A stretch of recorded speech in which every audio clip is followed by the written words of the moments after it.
Hello, and welcome to our show, The Awakening, here on WGSN-DB, the Going Bold and Going Solo Network.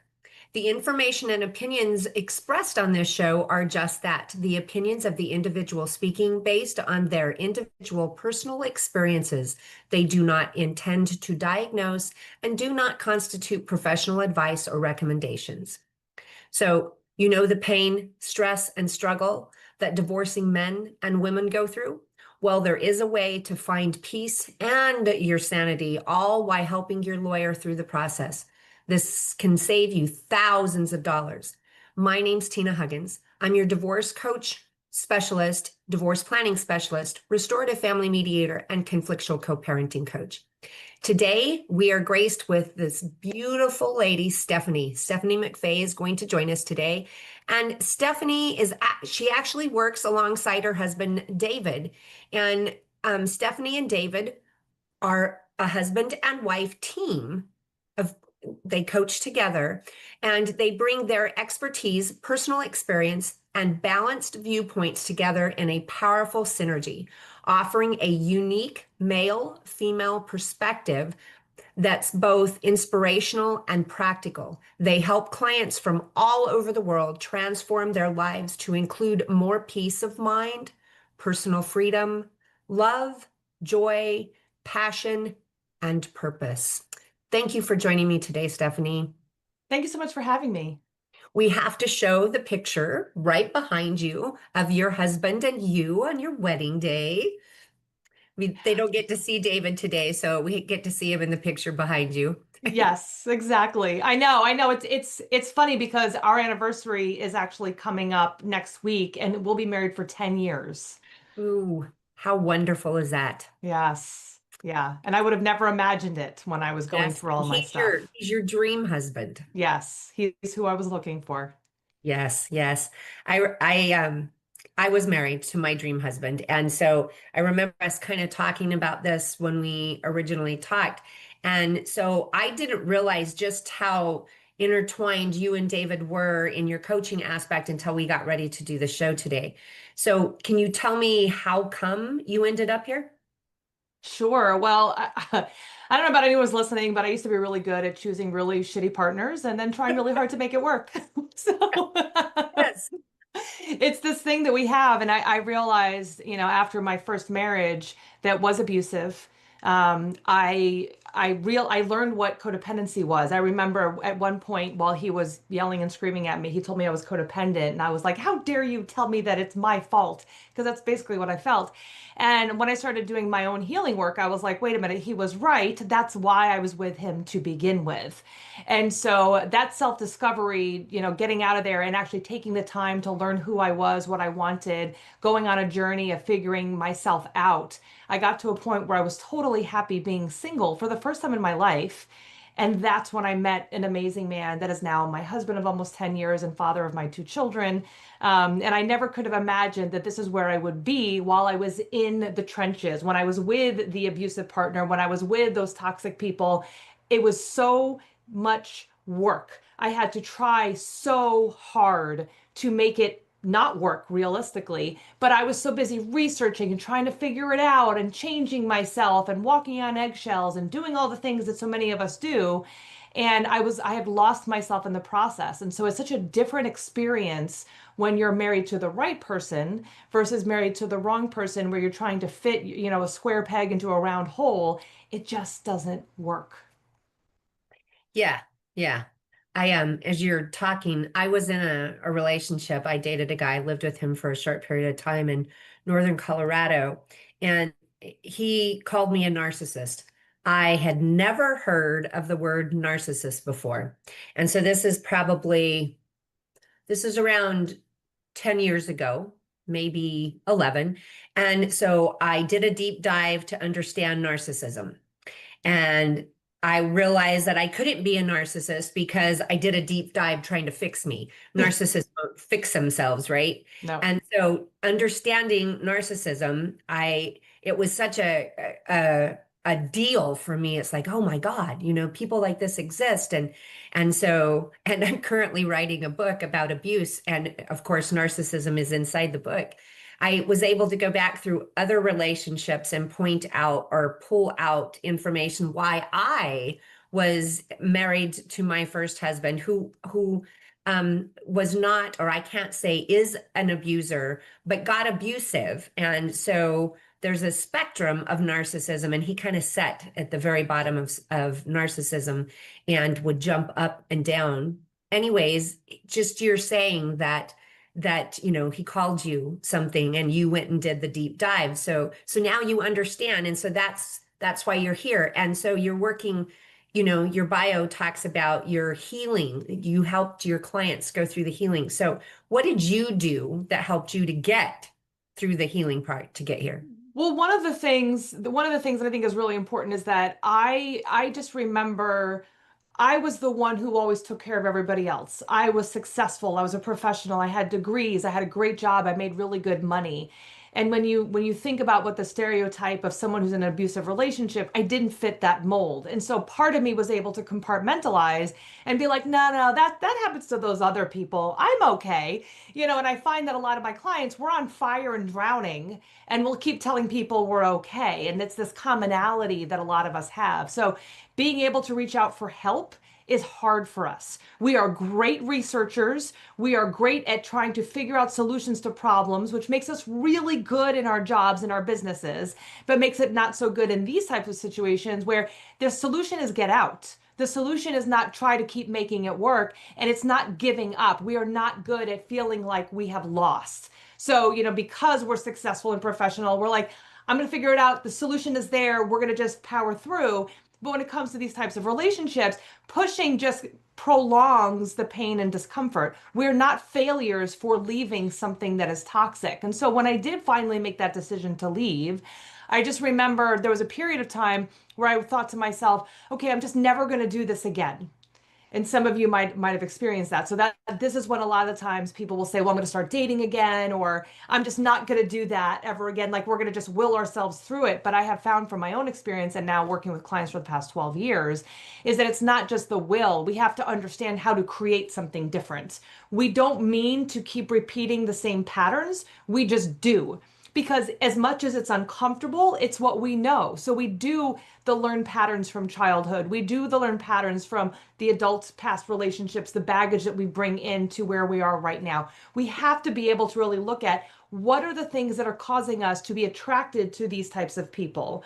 What are the things that are keeping us stuck with these types of unhealthy people? And then what am I looking to create that's different?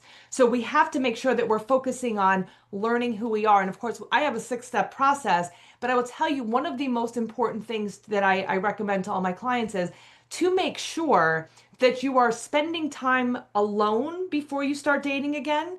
Huge problem. Everybody wants to get right back into dating, but spend some time alone, get to know who you are. And this is important. What makes you tick? What do you love to do? Without the world in your business, who are you without all of that? And then once you figure that out, you start creating that team of people. So you have your professionals, whether it's a therapist or a coach, your friendship group. Who are the people that are supporting Team You? You're creating that base along with your passions.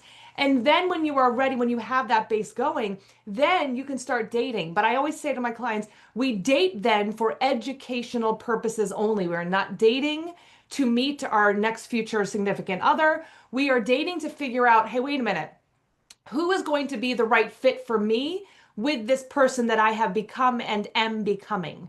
Not who do I have to be in order to get somebody to like me?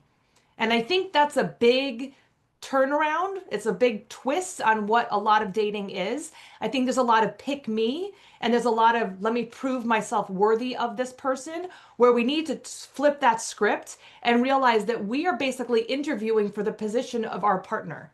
And so who's going to be the best position, the best fit for that position, instead of trying to mold ourselves into somebody else. So I think, when you look at the healing process, it's about self-discovery. It's about who you are, but also not being afraid to say, you know what, I am top shelf and I want someone who's going to add to my life, not someone that I have to change or turn things around in order to make them happy and make their lives better. It's a synergistic relationship where both people are getting positive benefits from the relationship. That's cool. The part, I tell my clients, actually more like I was telling my girlfriend, that you need to take the list from all of the guys that you've dated and put down, these are my things that I won't have in my life. And these are the one things that they had that I want more of in my life. Tony Robbins talked about that, and that's where I picked that up originally. And so I did that. And one of the things that was on my list that I wanted my mate to be able to support my work, support my my habits with my taekwondo, and to support that part of my life, to be somebody that would cheer me on and always be there for me, Mhm. and who would let me do that for them. And that was huge. I would have lots of guys that would support me, but I didn't ever have one that would really let me support them. And I really love that part of my life. And so, just like you said, I went out and I was alone and I dated and I had fun. I had a good time, figured me out, started loving me for the first time in my life. And voila, I met Mr. Perfect for me. And I met him on Match. It was love at first sight for him. And for me, I was still kind of going, I tend to think that way too quickly. And so I kind of waited for a while, but literally after our long date, he texted me when I was in bed. I was snuggled in and ready to go to sleep. And he's like, I wish I was still with you. And I jokingly said, well, you could be. And he said, what's your address? And he never left. Hmm. It's those types of things. When you're ready, they'll come. You become a magnet for the right person. And I'll say too, I mean, it's funny, I met my husband also on Plenty of Fish.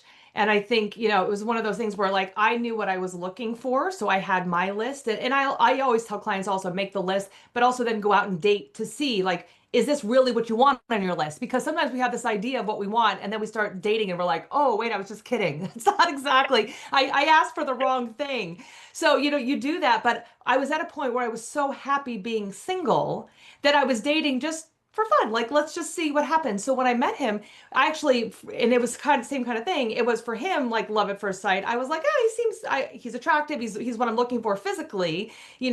Let's see. But then after a few dates, I was like, he's really awesome, but I don't know if I want to stop being single. So I almost broke up with him. And I remember thinking to myself at the time, wait a minute. I feel like if I actually break up with him, I just felt this like hole in my chest. Like I'm not giving him the opportunity that I feel like I should. I feel like I'm missing out if I don't give him the opportunity. And so I finally, and the cool thing about dating from that perspective is that I was okay if it didn't work out. I was okay with letting it go if it didn't work out. And so I was also free completely to be myself. So in the beginning of even us dating, I'm like, I don't even know if I want to be single. I might date other men. And he was like, that's okay. I'm not going to force you to do or say anything that you don't want to do. And I was like, wait, a guy that's not trying to control me? He's not trying to put me in a box. And like it was such a different, freeing experience where I was like, I really do need to give this guy a chance. And so I did. And then, I mean, we actually got engaged also very quickly, got married within like 6 months. I mean, everything, once it was, I allowed him fully in, the process of our courtship just went really quickly. And we very quickly got married, started having kids, doing all that kind of stuff. And then he started working with me, helping people heal from toxic relationships, which I never could have imagined in a million years, ever having a spouse that would help me in my passion for helping others. So, again, if you're stuck in that place where you're the one doing all the work and you're trying to figure everything out, you could be with a partner, you could be single, you could also be with a partner that love and respects, and it, just like what you said, it loves what you're doing, whether it's working with you or just supporting what you're doing, but really that cheerleader that wants you to be the best version of you. Yes, and that was with my late husband. This show came from him. He wanted to let men know that men can be in abusive relationships too, and that there is a way out, and that you can find magical love on the other end of things. So he was the one who, I mean, I had suggested the show, and he had suggested that he be the co-host so that he could be my male partner and be the masculine part and be able to let men know that abuse does happen to men as well. So he was partnered up with me. He didn't coach, although I did have him talk with a couple of clients because men sometimes need to be reassured that they're not weird by asking for help and not weird by saying that they've been in an abusive relationship. Mm-hmm. So it was, for me, it was like having heaven right there. Mm-hmm. Yep. And statistically, I mean, we know it literally can happen to anyone. It's very popular for women to accuse men of narcissism and for men to accuse women of being borderline personality disorder. That's like the here or bipolar. You hear those all the time. And Right? but realistically, we all have some qualities of those qualities. Like there's moments, and especially if you're backed into a corner where you might not behave the best version of yourself. And so that's another thing too that I think is really, really important is that sometimes it doesn't have to be that someone's the bad guy. Sometimes we just don't work well together. Sometimes we're just not the right fit. And where you might not, you and a different partner might not bring out those same qualities in each other. And so, it's like Kevin Bacon in Flashdance or whatever it's called, where they're not allowed to dance. They're at a town where nobody's allowed to dance. You got to find another dancer. If you love to dance, you got to find another person who likes to dance. Like find the people that love doing the things that you love to do and not trying to force again things that don't work for you. Hmm. Yeah. I'm at a point on the other end of the death of my husband where I I'm I'm very happy with where I'm at right now. I don't need to go anywhere else. I'm happy at this moment here.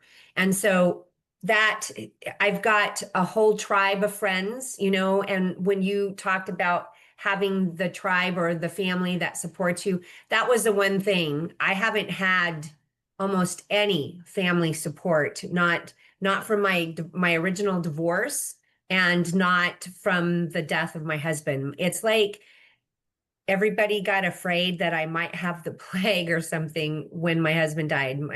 My family, the only real support I had was my two sons. And they both went out to Arkansas where we were. And that support system is so important for our Yes. healing and finding that. So I know that after my divorce, and part of my problem in my divorce was I didn't tell my family what was going on. I didn't tell them about the abuse. Nobody knew I had broken my hand. Nobody knew I had separated ribs and didn't tell anybody about the dislocated leg later on. And these were years apart. I stayed in that relationship and it's at a point, this is something that a lot of people don't understand. They'll say, well, how can you stay in a relationship where you're getting abused? We don't know we're being abused in most of those cases. We I mean, compartmentalize, and that's the same thing. Most people don't tell anybody. I didn't tell anybody. I was embarrassed. I had a lot of shame. I don't want anyone to know. And then we compartmentalize. Like, I was talking about this with someone the other day. Being strangled on your wedding night is pretty terrible. I didn't tell anybody that.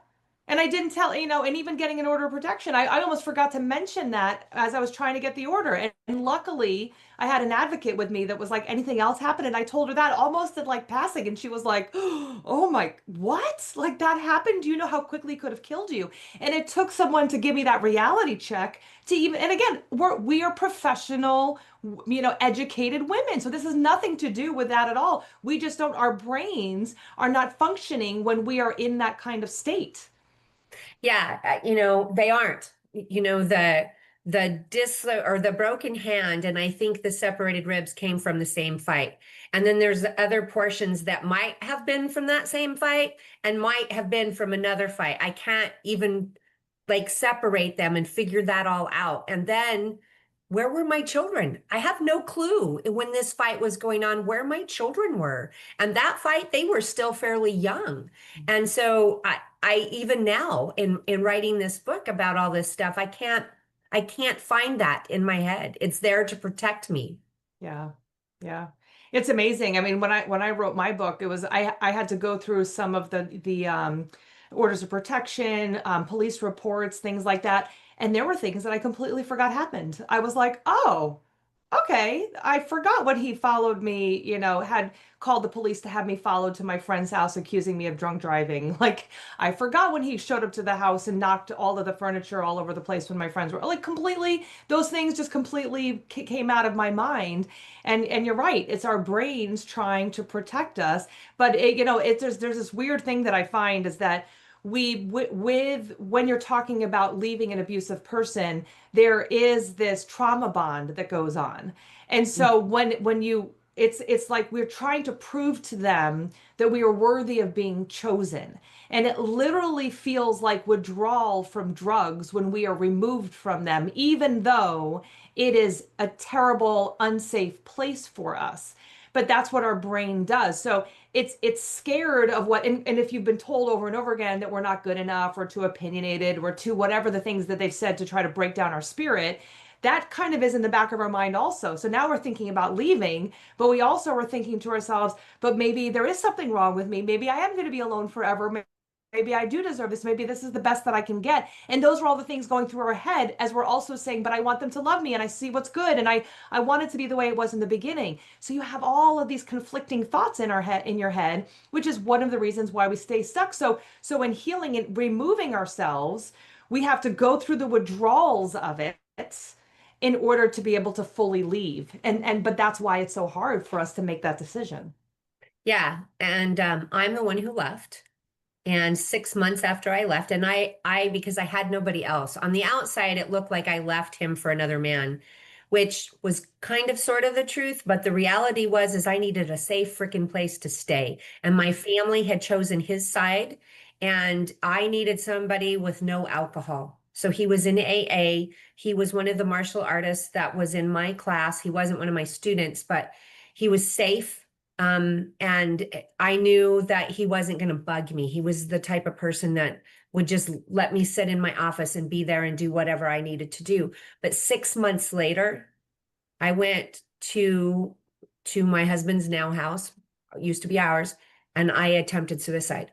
I was only lucky that I drank the whole bottle of wine with the sleeping pills. Otherwise, I wouldn't have thrown up and I wouldn't have gotten rid of all of the sleeping pills in my system. And it's because like you were saying, that separation, we struggle so hard to make that separation. And I didn't like the yelling. You could hit me all day. I was a martial artist. I can take the hits. The hits didn't bother me. And not that he ever struck me, like punched me or slapped me, but he grabbed me. And that's how come the hand got broke, is because I knew how to release, and I released, and there was a door jam in the way. And so he had me gaslit to make me believe that it was my fault that my hand broke. And it was my fault he separated the ribs, because he threw me then on the bed and stuck his knee in my chest. And he said, but you were so crazy. I just didn't want you to go drive off and hurt yourself. That is totally not what really happened. But it took me years to see the truth in that gaslighting aspect. And then I went through several other things that he gaslit me on. And it took me, like I said, it took me 15 years, really, until I started doing this work. So like 20 plus years to really get the whole aspect to what really took place. And it's good. I mean, I'm so glad that you were able to do the work and be able to work through that so that you didn't bring that into other relationships, because there's a whole other life outside of that we don't, when we're in it, it's like it's hard to see the light when you're in the darkness. It really is. And I can't say this enough. We don't know what else is out there. And so I remember leaving, and he would say to me, every relationship has issues. You think everything is lollipops and rainbows, but everybody has something. And I just remember thinking, well, but what if there's a chance? What if there's the tiniest little chance that maybe my life could be different? Because I remember thinking to myself, can I do this for another 50 years? And then I remember thinking, well, maybe I'll die, maybe he'll die. And those felt like relief. I didn't want to die, but the thought of being not around that, however that was, felt like relief. And then I thought, wait, if there's that tiny bit of chance that maybe I can create something different for myself, I want to go for that. And that little glimmer is what I held on to get out of there. And at first I thought that, well, maybe he was right and it is that bad, because I had all those horrible feelings after I left. And then as time went on, I always give the example, it kind of feels like you get a new pair of glasses. And as you start doing the healing work, you're like, holy crap, this is what the world looks like. It's beautiful. Like look at the definition and the colors, and people are different than what I imagined, because when you're like a caged animal. And so you get out and all of a sudden you're like, wow, this is the world as it really is, not as the way he has said it is. And for me it was him, but it's a whole different world out there than what I was living when I was in that toxicity. Yeah, as you're talking, I get all of these little scenes in my head. There's situations where I can remember being in those and just fighting and fighting and fighting. And now there's people that are in those situations. And because I'm on the outside, being who I am now with all this training and understanding and everything, I look, you can prevent that fight by not engaging in the conversation. Hmm. Just by not engaging in the conversation. They may or may not be mad at you when they bark at you, but if you don't engage in the conversation, you can walk away, do your dishes, go fold the clothes, just don't engage. And when they come and knock at the door and want to open the can of worms again, you still don't engage. You can apologize for how they feel. You can say, I'm sorry for what's going on, Hmm. and just go back to whatever. And I recently experienced this with a friend, this exact thing. She told me the exact story of what I was just saying. And within, I don't know, about 15 minutes, she said, after she didn't engage the second time, he came back in and gave her a kiss on her forehead. Hmm. He couldn't say, I'm sorry, but that was his, I'm sorry. And Hmm. it was just because he was having a bad time at work and he needed somebody to blame. And so he was going to start a fight. So it could be his fault. Hmm. And just not engaging in the conversation. And we don't need to engage in the conversation. Gray rock, drop it and walk away. And we don't need to act on every feeling that we have. Mm-mm. I think that's one of the things that we start learning is that, to kind of pay attention to with the metacognition, right? Pay attention, think about what you're thinking about. And so if you're in a super negative place, be aware of that. Like, hey, I'm in a negative place right now. I'm feeling like I want to lash out. Okay, well, at least thanks for letting me know. Or like you're feeling negative about yourself. Okay, why am I feeling negative about myself? Well, I didn't eat enough. I didn't sleep enough. I didn't have, whatever those things are. But we very much are in this action mode, and sometimes you just have to take a step back and say, hey, wait a minute, I don't have to act on this negative feeling just because I'm feeling it. Sometimes it just takes a distraction to be able to move on. Yes. And there's so many, I can just see all of these little things that have gone on in my life. And had I just not engaged, or had I had understanding for their situation, or had I just listened to them without my 2 cents, those all could have prevented an argument, a fight that eventually would have happened through that conversation. And that was the way it was with my late husband and I. And I've got friends now that if I would engage in different conversations, we could go sideways. So it's like you just learn what's important, and what's not important. And yes, when you're in a relationship, there are things, discussions. You may not be happy with something they said when you were at the party or something to that effect. And I'm a big component of don't talk about it in front of other people. We don't need other people to be affected by our negative energy. But do we have to get negative about it? Can we Mhm. just say something in kindness about that or ask why without engaging in the negative side of that? I think that speaks a lot to everyone needs to take responsibility for their own behavior. Mm-hmm. Mm-hmm. And it's very easy for us to blame.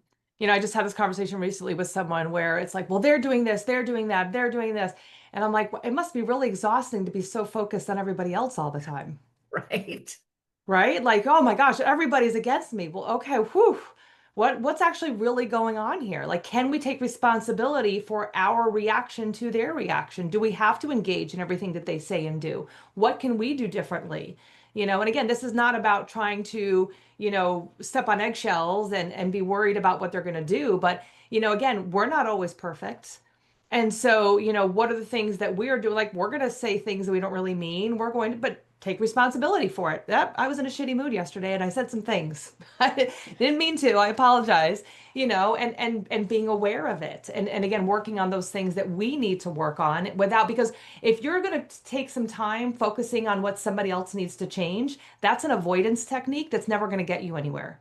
Right. Literally. I mean, the only way to get anywhere is to be like, oh, okay, like for me, like being called codependent in the early, my last relationship and thinking like, wait, so this is me? Now, instead of people saying, well, you're victim blaming or whatever, I think there's something super empowering with being able to say, hey, I was the common denominator in all of my toxic relationships. Yes, I didn't deserve to be treated badly. I didn't deserve to be abused. I didn't deserve any of those things, but I was doing something that was getting me to this place.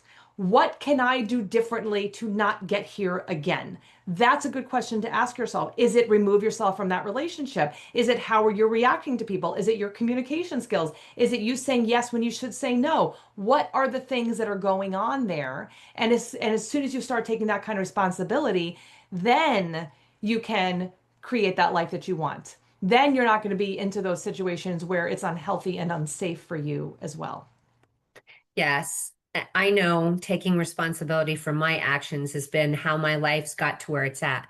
I can go back and say, yep, that was my responsibility. And the thing that I tell, a lot of clients, I'm like, stop for a minute. Look at your whole life. You see your whole life? You created it. All the bad, all the good, you created it by your viewpoint, what you're focusing on, and the people you're choosing to hang out with and talk to and how you talk to them. You created your whole life. So if it sucks, it's your responsibility to change you so you can change your life. And that we have to take responsibility for that. I know if I hadn't taken responsibility, I would have never met my Mr. Perfect for me. Exactly. Same thing.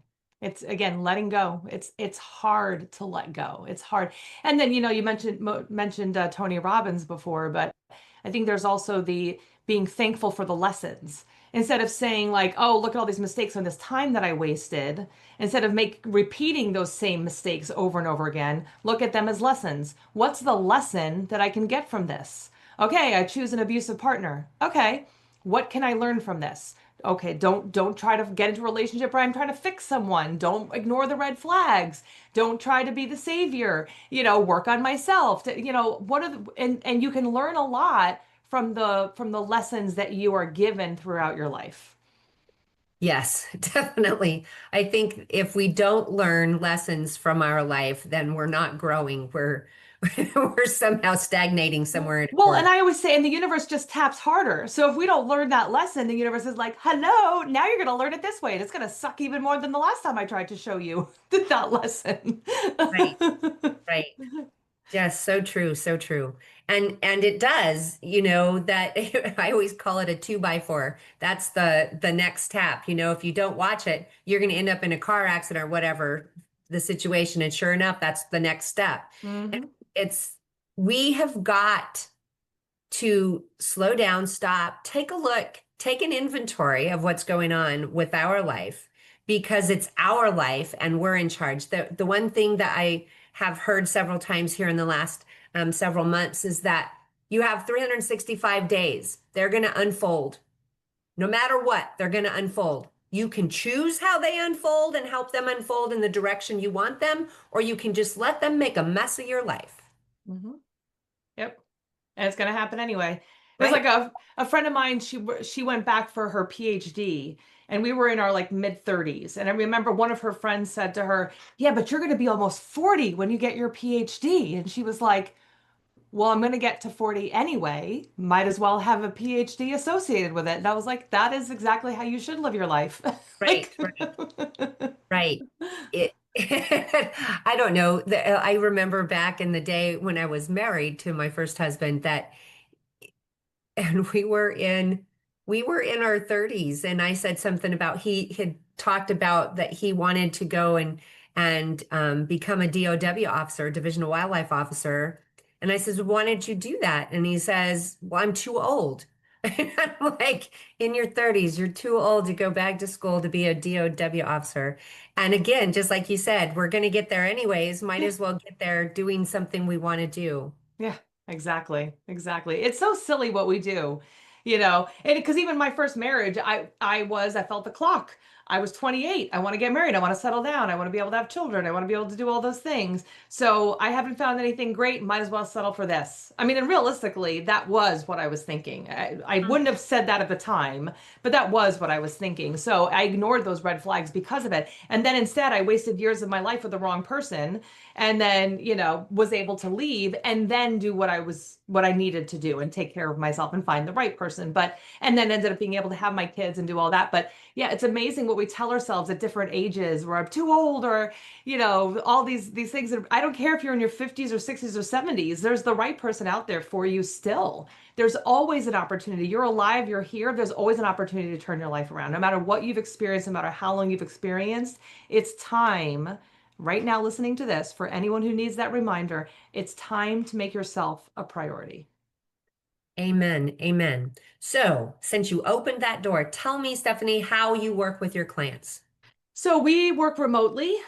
We have a holistic coaching program where we do one-on-one. It's kind of we have different combinations. We can do one-on-one coaching. We also have a hybrid group coaching approach where there is curriculum, there's one-on-one coaching. My husband actually uses something called Psych-K, which is high-speed mindset for the subconscious. So it's in the same family as NLP and EMDR, but we tend to find that it works at a much quicker rate with our clients, and we call it our secret sauce, so that instead of going back to I'm not good enough or it's not possible for me, we're able to change your beliefs at a subconscious level and help you to really change your perspective and heal at a much quicker pace.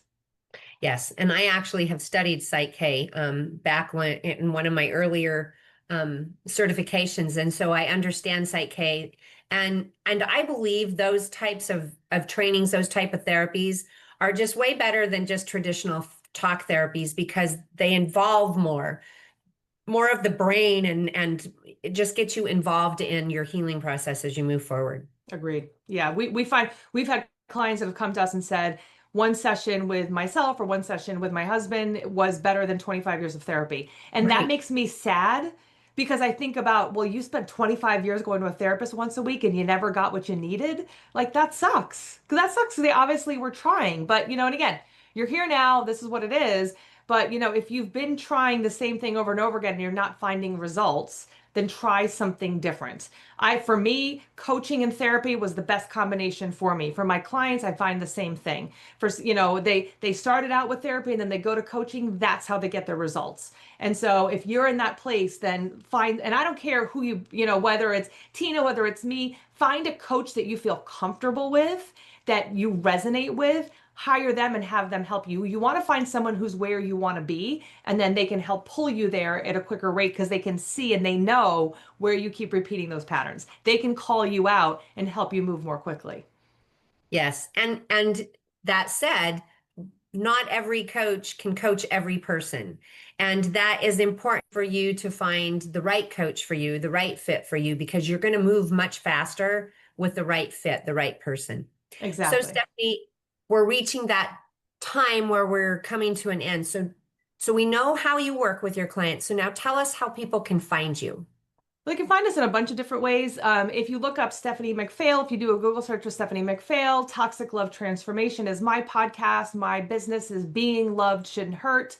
You can find me in all of those places. I also am the co-founder of Divorce Support Network. So you can go over to Divorce Support Network and find out about the work that we do for bridging the gap between divorce professionals and people at all different stages of divorce. So go ahead and find us. We're on all the social medias like TikTok, LinkedIn, Facebook, Instagram. I mean, you name it. If there's a social media, we're probably on it. So go follow us. We give a lot of value. We even have a private Facebook group, Divorce Support Network. Go check it out, follow us, and really dive into what we have. And if it feels like the right fit for you, reach out and then let's talk about getting you some support and getting you to the place you want to be. Amen to that. So I'm a certified divorce coach, meaning that I've trained in the complexities of divorce. I've also dealt with abuse, not just my abuse, but the abuse of my father, who was almost murdered in his second relationship, and my late husband, who he felt was tortured in his relationship. So I've come from the abuse and I've learned about the divorce aspect. And that makes me understand the situation. You can find me or reach me on my email at coachtinalyn@gmail.com. That's CoachTinaLynn@gmail. And my website is divorcecoachspecialist.com. You can find me on social media, Facebook under Tina Huggins, Huggins, on LinkedIn under Tina Huggins, on Instagram under Divorce Coach Tina Lynn, and TikTok under Divorce Tina. And so I would just like for you to give our viewers a last bit of advice for us, Stephanie. Stop trying to fix the world and start fixing yourself. If you can focus on that, then you can end up doing those great things you were put here to do. But until you stop focusing on everybody else and really take that step back to focus on you, you're going to keep ending up in a place where you don't want to be. Yes, and I've given this advice in the last few shows, but reach out and ask for help. Yes. You can't do it alone. It's like digging a ditch. I mean, you can dig forever if you want to, or you can ask for help and you can get the ditch done. And when it is time for you to start healing and start moving forward and working on yourself, it's best to have help, because what we think is wrong is not always the case. And being able to fix what truly is wrong or is not wrong and strengthen those parts and pieces of us, that's where we come in. And that's where Stephanie can definitely help. And the fact that she gets to work with David, you get a team that's there to support you, whether you're a man or a woman as you move through. So thank you so much, Stephanie, for joining us. So I will say this to our viewers, because I talked about it earlier, suicide is something that we can come to, the suicidal ideations, because of all the stress that we're underneath. So please understand, if you are there, there is a way out. Call the National Suicide Prevention Hotline, simple number 988. And if you're in the Netherlands, it's 113. Get that support so that you can talk to somebody right here, right now, so that you can get into a better place. If you are in a situation that you need the police officers there right now, it is 911. It is 999 in the UK, and in the Netherlands, it's 112. Just make sure that you press charges when you get to that point. Press charges, because that's your key out of the abuse. Once you press charges, do not drop those charges. If you have been abused, what happens on the other side of drop charges is usually way worse than what's happened to date. So don't drop the charges. This is your key out of the relationship. The domestic violence hotline, if you or somebody you know are involved in domestic violence, you can call 800-799-7233. That number again is 800-799-7233. And if you can please like, comment, and share so that this can help others. Thank you so much. And thank you so much for being with me here, Stephanie. Thank you.